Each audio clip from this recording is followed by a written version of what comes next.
Hey there guys, what's going on? It's Gale right here, back again on the 5-9 channel with another day of E3. We're on day 2. Today we had Xbox and Bethesda as well as Square Enix announcing their titles for the upcoming year and other years as well, because we did get some announcements for 2022 and 2023 if I recall correctly, so that's gonna be fun to cover. But with me today, we have 2 guests this time instead of just 1. First and foremost, we have Ironcane. Say hello, mate. Hello, hello. And we have a man who's not been on, well, he's been on the channel recently on the Pokemon side of things, but other videos he's not been here for a while. So say hello, Platinum Chin. What's up, everybody? Hey, glad to have you here, man. Glad to have you here. So we'll start off with Xbox and Bethesda, of course. You know, the big boys. There were a lot of expectations on them. You know, they had Game Pass going for them. Of course, Bethesda is now part of their, you know, team, of course. And so we had a lineup to consider. We were expecting Elder Scrolls 6. We were expecting a new Fallout game. Well, maybe not. That was a bit too extreme to expect all of that. But we did expect some stuff. And we start off with Bethesda. Now, their game actually got, again, like yesterday with Nintendo and Ubisoft, it technically got leaked a bit before the conference even started. Or it was just about to start. And that's Bethesda's Starfield. It has been announced for November 2022. Which is not even a year away, it's more than a year away. But we didn't get much out of it. We only know that it's based, it's kind of like Skyrim, but futuristic, of course, based in space and stuff. But yeah, how do you guys think about this game, the little we know about it? You know, we didn't get much gameplay, just some, you know, computer-generated trailer again, you know, as per usual. But yeah, how do you guys feel about it? Excited. I mean, a brand new IP from Bethesda, there's a lot to be hopeful for, right? I mean, they had a really rocky launch, and it's still kind of a rocky game with 76. You know, they got a lot of flack for it. And, you know, it's a company that I like to give the benefit of a doubt to. You know, they've proven themselves time after time. I don't think one mistake should be something that I'm going to doubt their new IP that they probably put a lot of blood, sweat, and tears into over the past few years to get ready. Also, you know, they tweeted out saying it's a world where you can be who you want, go where you want, enjoy their stories and forge your own. You know, I think they really have a good grasp of RPGs, and honestly, I can be patient, wait for it, and I'm pretty excited to play Skyrim in space. Yep, I agree. What about you, Aaron? Yeah, I think regardless of whether or not you're into this game, I think it'll be interesting to see, like, I imagine they're using, like, a new engine for this game, and it's quite possible that the same engine might be used for the upcoming Elder Scrolls game in the future. So, regardless, I think this game is definitely one you'll want to watch out for. Definitely agree with you on that one. It's definitely exciting to see. I mean, you know, usually Bethesda have been known for their buggy games here and there, but more often than not, they're fun bugs, as I like to call them. It's part of the charm. It's part of the charm. It's not as bad as, say, Cyberpunk 2077. No, so it's fine, playable right? bugs. Yeah, exactly. So, of course, then we got a announcement or another trailer for Stalker 2, as well as another trailer for Back 4 Blood, which is, I mean, to be kind of expected. They're games that have been highly anticipated since their announcements ages ago. But yeah, 2 shooters, of course, both in similar fashions. Obviously, one being a much more theatrical drama-based shooter, and then the other one seeming like a fun co-op, basically sequel to Left 4 Dead 2, but not really, and just called Black 4 Blood instead. But yeah, how do you guys feel about those? We'll go with you, Iron, talk about Stalker, and then Chin, you can talk about Back 4 Blood. So Iron, what do you think about Stalker? I'm sorry, which one was Stalker? Stalker 2 was, oh my god, Stalker 2, Heart of Chernobyl. Isn't that the question we all ask? What is Stalker? Dude, I personally don't remember. Let me butt in here. Let me butt in here. Please do. Yeah, go ahead. Look at this dude, man. Stalker is basically looks like a higher end version of Metro Exodus and all the Metro lineups. I mean, it's Russian, for Christ's sake. It's it's very much like Metro. It just looks higher quality. I like it. It looks like it's got a high intense thriller aspect to it. I love thriller games. I love horror games.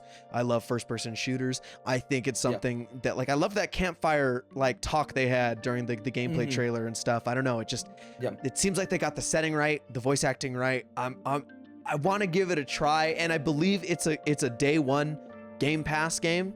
So like, I'm definitely giving it a try. You know, it's pretty much free.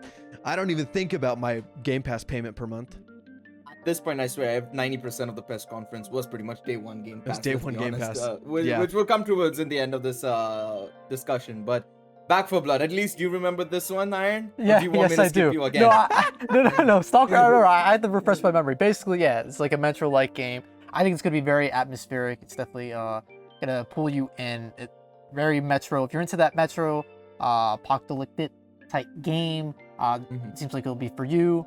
And for Back for Blood, I mean, dude, people have been clamoring for a new Left 4 Dead title for years, and this is gonna be closest thing to that. So of course, I'm really hyped for that. I actually never, being a console guy, I never even played the original Left 4 Dead, but I've seen, hours of gameplay of it, and it looks fun as hell. So I'm definitely excited for the new one for sure. They are fun. Definitely. They're games that are still worthwhile to go back to, especially on PC, like on Steam, because you can mod them and there's a fun community still.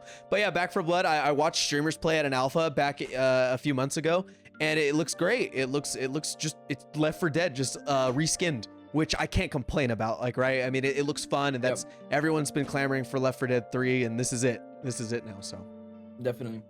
Of course, then we move on to Sea of Thieves. Now, this one had the big announcement of a collaboration with, obviously, Pirates of the Caribbean. Jack Sparrow will be featuring in it, along with some other members from the Pirates of the Caribbean movies, of course. But yeah, Chin, what do you think about this one? I mean, come on, man. Pirates, I Sea of Thieves. It's a rough game, right? It had a rough launch, right? Much like all these other kind of big exploration games. I mean, you look at Fallout 76, you look at No Man's Sky. I mean, rocky launches, little to do. Sea of Thieves has come a ways. It hasn't, I think, come back as much as like No Man's Sky has, but this collaboration is going to be huge for it, right? You're going to see a whole lot of people jumping into the game. You're going to see a whole lot of new people and old people, and I think that's going to give the game a lot of life for at least a few weeks, which is going to make it tons of fun, right? You grab a group of friends, you go on the high seas. You're going to see a lot of people exploring the high seas. I think it's a really good boost for this game. Really exciting that Microsoft and Disney are working together to put this for us gamers to enjoy. So honestly, I'm pretty juiced for it. And I love Pirates of the Caribbean. I definitely agree with you on this one. Now we move into the next game, of course, where this one isn't necessarily an Xbox exclusive. This is available on all platforms basically, and it's Battlefield 2042, of course. The highly anticipated shooter and sequel to Battlefield 5. And I mean, after the problems that Battlefield 5 has had amongst the fans of this franchise, they're coming in with a bang. A lot of gameplay featured today, a lot of excitement from the fans and the player base, it seems like. And Iron, what do you think about this one? How did you find the trailer and the gameplay? It looks really cool. My apologies for throwing it to me again, and this is like a game I'm not too familiar with, and I really played Battlefield too much personally. But one thing I thought that was really cool in the trailer was that you could change attachments on the fly. I think that's very interesting. But I'll give you guys the floor for this. Gail, I mean, are you okay? Sure. I love Battlefield. That's like one of my favorite franchises of all time, especially first-person shooters. I'm engrossed in Battlefield, and it gives me the best vibes of Battlefield 3 and 4, which is really where Battlefield is in a lot of fans' hearts. Those were the best and brightest of EA's shooters, and I couldn't be more excited. It's like all the stuff that you kind of envisioned stuff in Battlefield 4 to have, with the enhanced levolution, which is like, the storms coming in, buildings going, rocket ships blasting off, things like that. The 128-man server, the attachments on the fly is brand new, unless 5 did that. I didn't play 5 because it wasn't that great, but the attachments on the fly is new. And it just looks amazing. And I'm glad that it's coming to every console, even last gen, because I think the most people that can play this deserve to be able to play this. Exactly. I completely agree with you on that one. Then we move into Halo Infinite. Now, this is obviously their big title for this year. We've had this announced for over a year, 2 years now, 3 years even. And it was supposed to come out last year, but obviously due to the issues we had with the original trailer and the clearly like very in development footage we saw early on, like it needed time, right? And we've given it time, and now it's here. Chin, you're laughing a lot. Go for it. Why? Talk about it then. Was it? Well, he's so funny. It's Craig, right? Craig the brute, or is it Greg? It's one of the two, and it's just ridiculous. Show that on screen. Please, whoever's editing this, show this on screen. It's beautiful. I mean, the game just looks so fun. Like, I haven't been excited for Halo in years, and like I'm excited. My brothers are excited. My friends are excited. Like it's crazy to think that like a new Halo game's coming and everyone's juiced for it. And I so hope we're not disappointed, because I mean, and what? And it's free for multiplayer. It's free. The multiplayer's free. I mean, that's all I really want to play. The campaign I do want to try out, of course, but like, where are you going to spend the most time? Multiplayer. It's free. And do we have news if it's crossplay at launch? Cross-platform, yeah.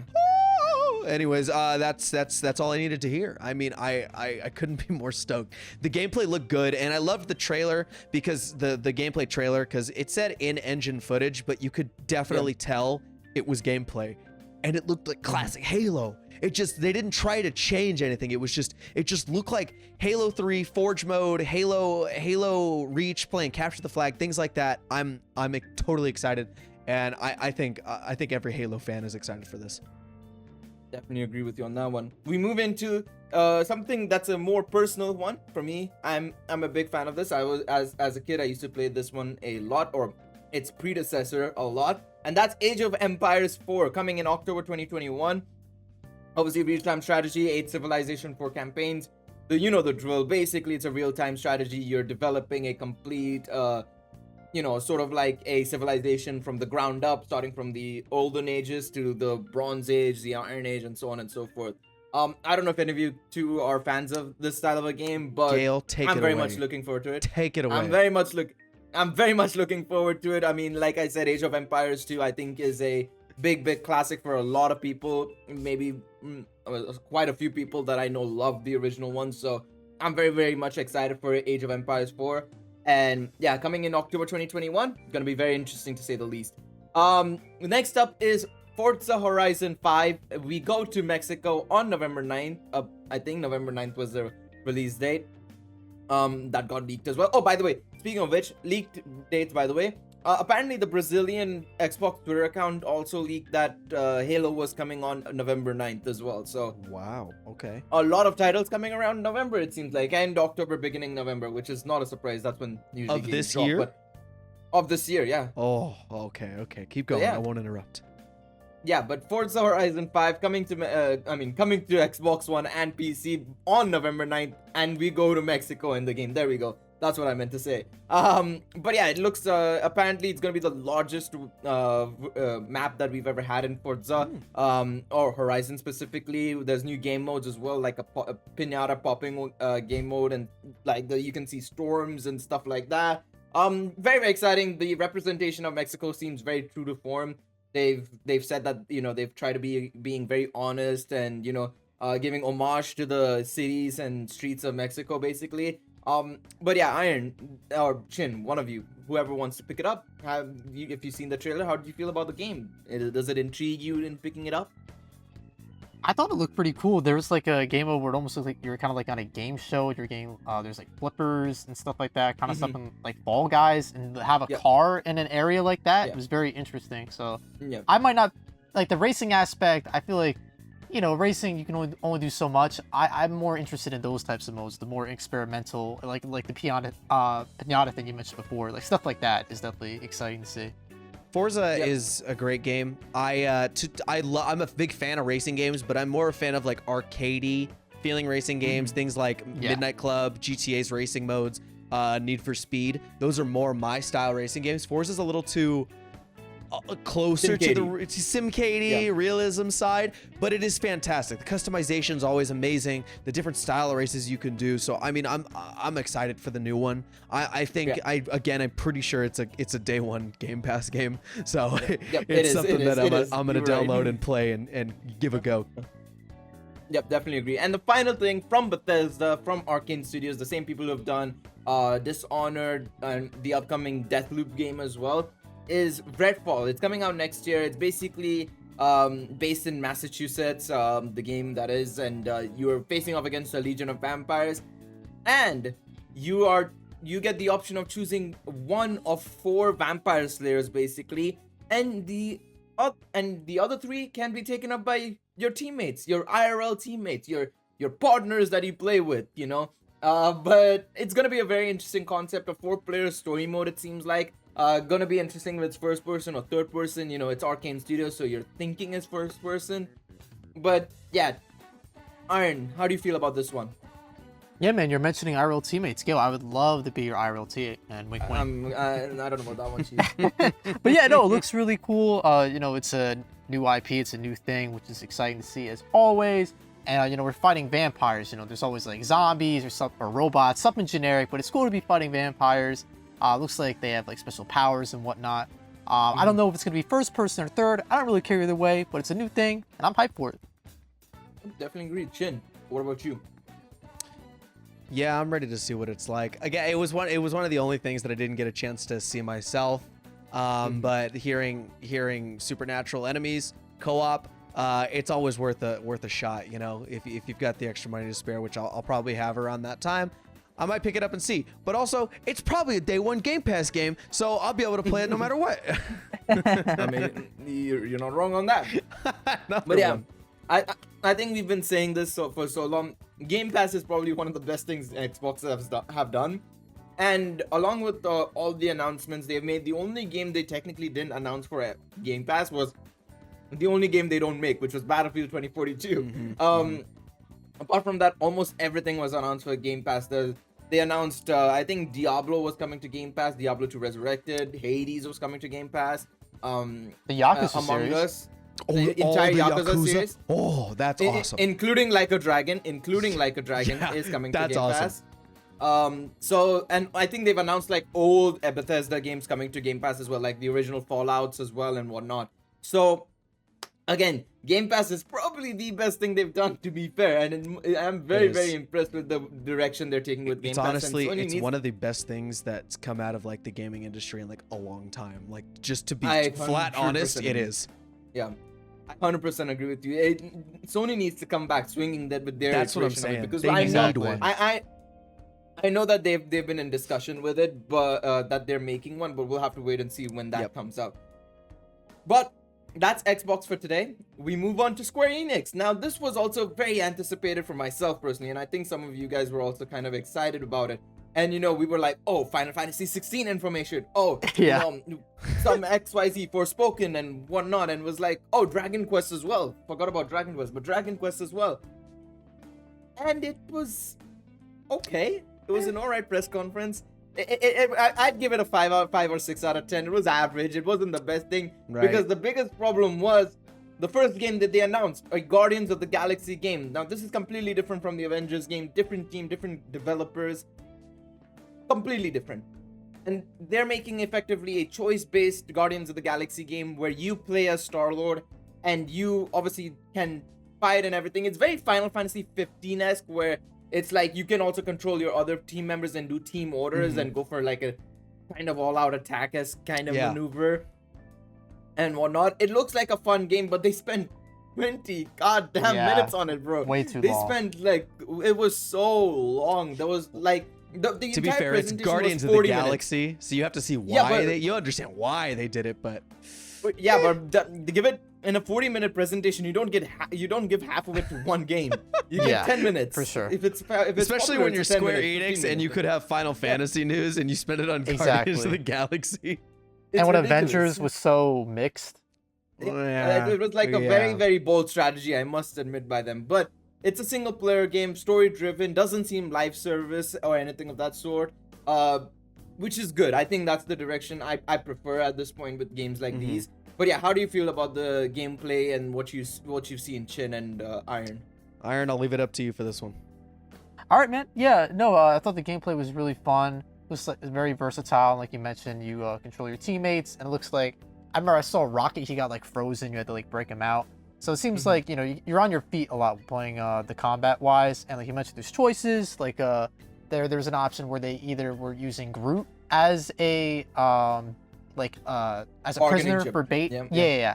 You have to choose either Groot or Rocket. And at first, I think the person that was playing chose Rocket, and later on, he had the opportunity to switch to Groot, and he chose Groot. So that's kind of cool. who knows? I doubt it has that much impact on the story, but you know, you got little different scenes going on. But yeah, I think we'll get into it. But the Square Enix show, I thought it was good. It's just that the pacing was bad, man. They spent way too long on this, and I think they showed good stuff. It's just they spent way too long on this title. I completely agree with you on that one. Like, they spent so they spent 20 minutes on this, and then they made some announcements and just some references, but they were like 30 seconds, 45 seconds, just bang, bang, bang, bang. And the next thing they announced was Final Fantasy 1 to 6 are being re-released for new pixel remaster. It's coming to mobile and Steam. You can buy them individually. It's not as a pack, so it's not Final Fantasy 1 to 6 as a complete combination. You can pick and choose between which Final Fantasies you want to buy. That took 45 seconds. Then they went on to talking about some mobile games, like they showed off Near Reincarnation, Final Fantasy War of the Vision, Final Fantasy Brave Exvius, and stuff like that. Just spent 30-45 seconds, and then we got on to Marvel's Avengers. But Chin, you wanted to say something before I go on? I just, the remaster pixel ones, I think that's awesome. Also, it's just funny how it's 1 through 6, and it's like, where's 8? Oh, maybe they're planning a nice remake in the late future. I wonder. You never know. You never know. You never know. They just ironically just stopped at 6 rather than doing 7, 8, and whatnot. Yep. But yeah, I'm very excited for that nonetheless. I agree. I think it's going to be super, super exciting. But Marvel's Avengers, they decided to go and showcase their path, basically their roadmap, quote unquote, towards the Black Panther DLC.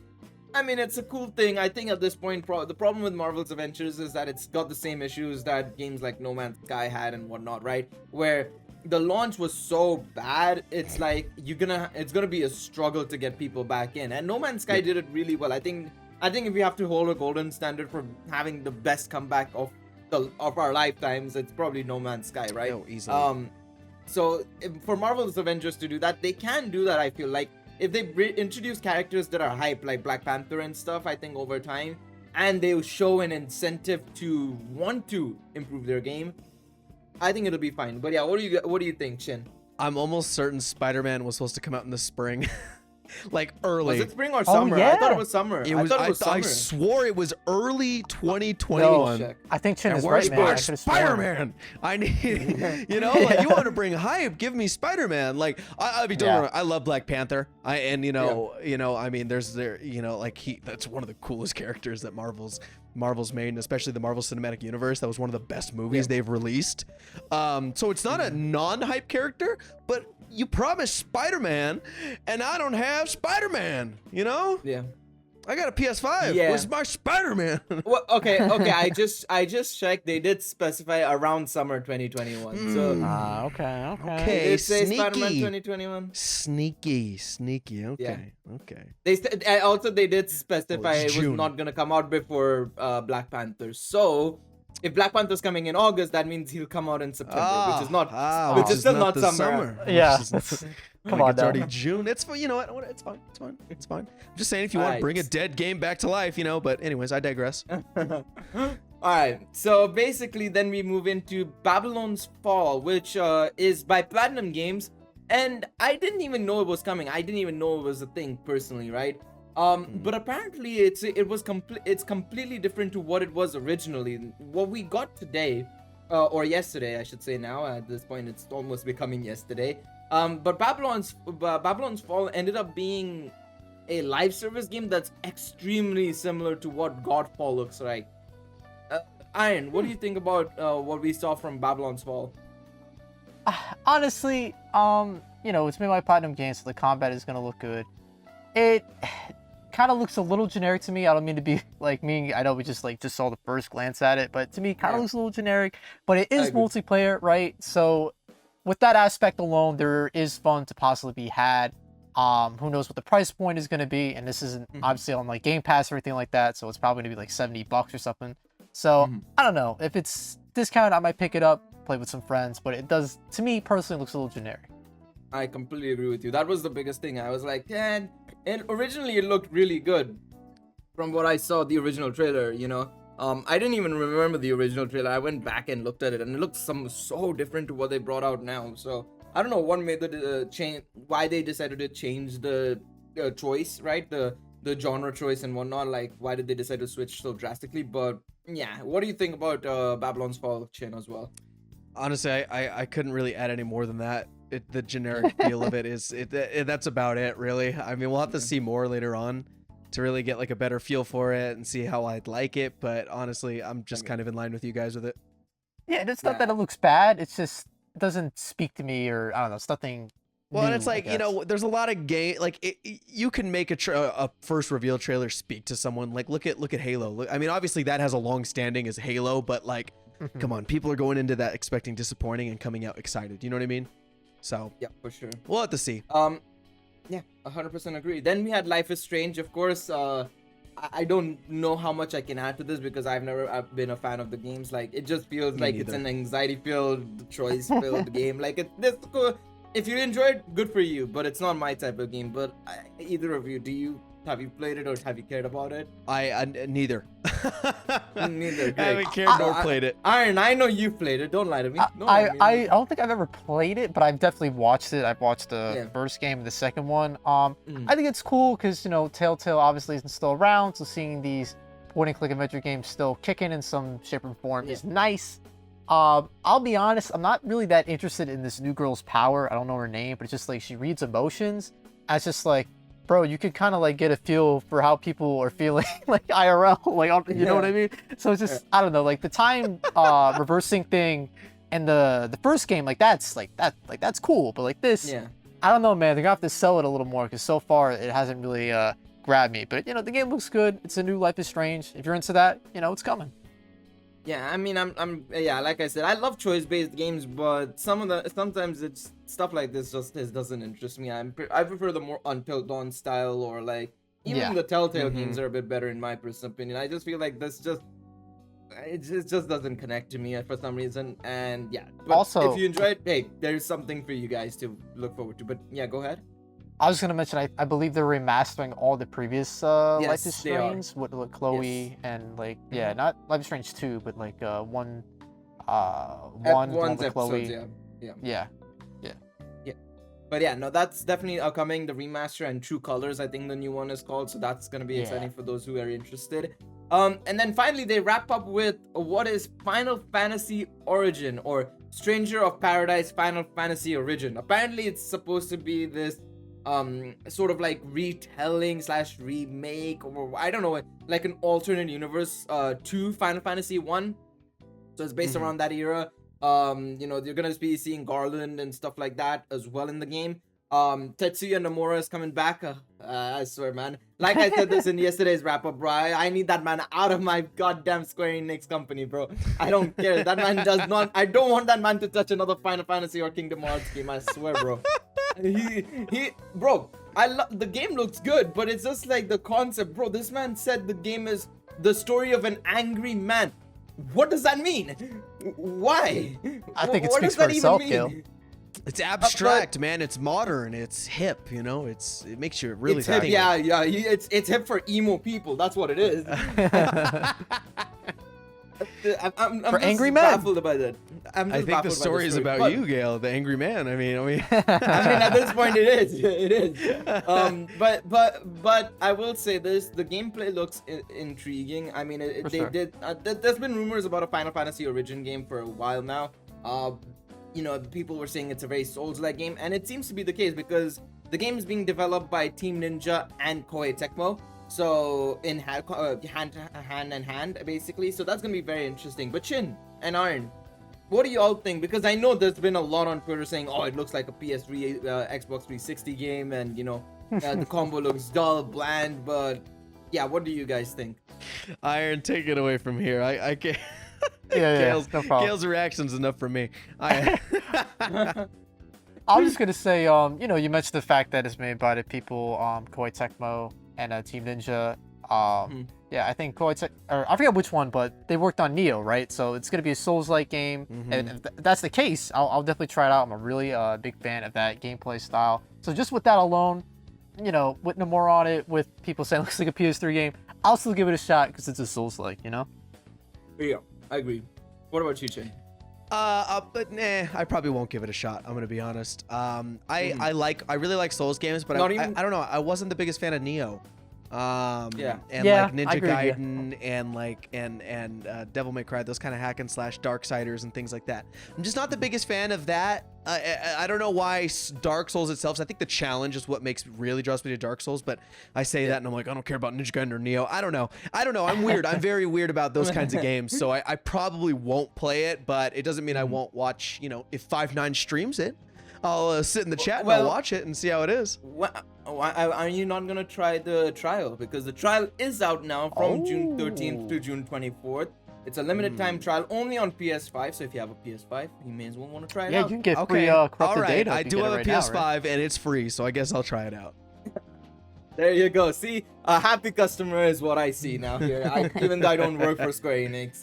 But yeah, I mean, like I said, the concept looks cool. I don't mind it. I think it looks fine. I know a lot of people. I mean, this is coming from me who owns a laptop from like 6 years ago and plays games in 30 FPS at the lowest quality. So to me, anything looks good. But yes, I think I'm still interested to see how they go about it. Like I said, it's coming out in summer 2022. The trial's out now. I haven't seen anything from the trial just yet. I know there's some issues earlier on with save file being corrupted and everything, or the game files being corrupted. Yep. But they're planning on fixing that from what I've seen on Twitter.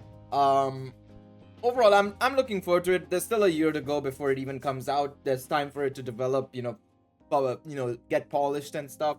And if there's enough, people, saying, it doesn't look good, they might even delay it. Who knows? We'll have to wait and see. But I think that wrapped up everything from Square Enix. They did do a quick reel of what's to come as well. They showed off some new footage for Final Fantasy 16, like 2-3 seconds tops.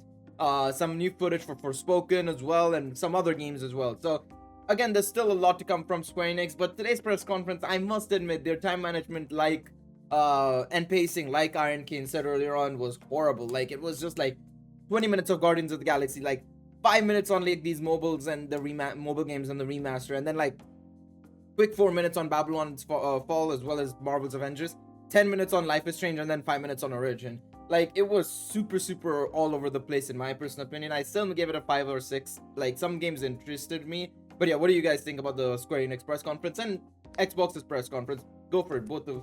We can do both at the same time. The 20 minutes. The 20 minutes kind of killed it. Yeah. I mean, to me, that was probably a Disney decision. Over anything. Yeah. But it's like I don't know. It seems fun. I'm definitely more excited for the stuff that Bethesda and Microsoft had to showcase. Doesn't mean I won't give those things a chance. Like I do like the idea of the 1 through 6 remaster, pixel remasters. I think that's great. And for now I have the Final Fantasy 7 retrograde to enjoy, so I can enjoy that bit of Square Enix and just kind of see what happens, try out the demo and see how I enjoyed the games that they have to come. But yeah, overall I'd rate it the same, about 5 or 6 personally. Yeah. Aaron, day 2's impression. Sorry, we're moving on to day 3 too much. Day 2, how do you feel about day 2 so far? I thought it was fine. I actually didn't take a peek at day 1 and I didn't really hear anything much about it, so I think that kind of speaks for itself there. But Xbox Bethesda, cool stuff. Personally, not for me, but I think they did really good. Game Pass, I'm glad it's popping off.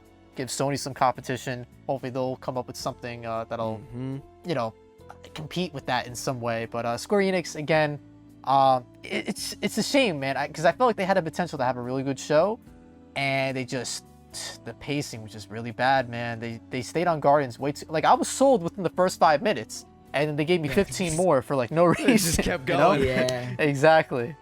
But yeah, man, I think it was fine, right? It wasn't a sleeper fest, maybe here and there, but I thought it was fine, Oh, definitely agree. Bethesda saved it. Bethesda and Microsoft saved it for sure. I mean, it was their day, really. Yeah, it was an 8, and I'd give Bethesda and Xbox an 8 or 9 out of 10, to be honest. They did a fantastic job. Yeah, well done. Like, there was not a lot of talking in between. I mean, Square Enix didn't have much talking either. It was just the games as well. But Microsoft and Bethesda usually go on and talk.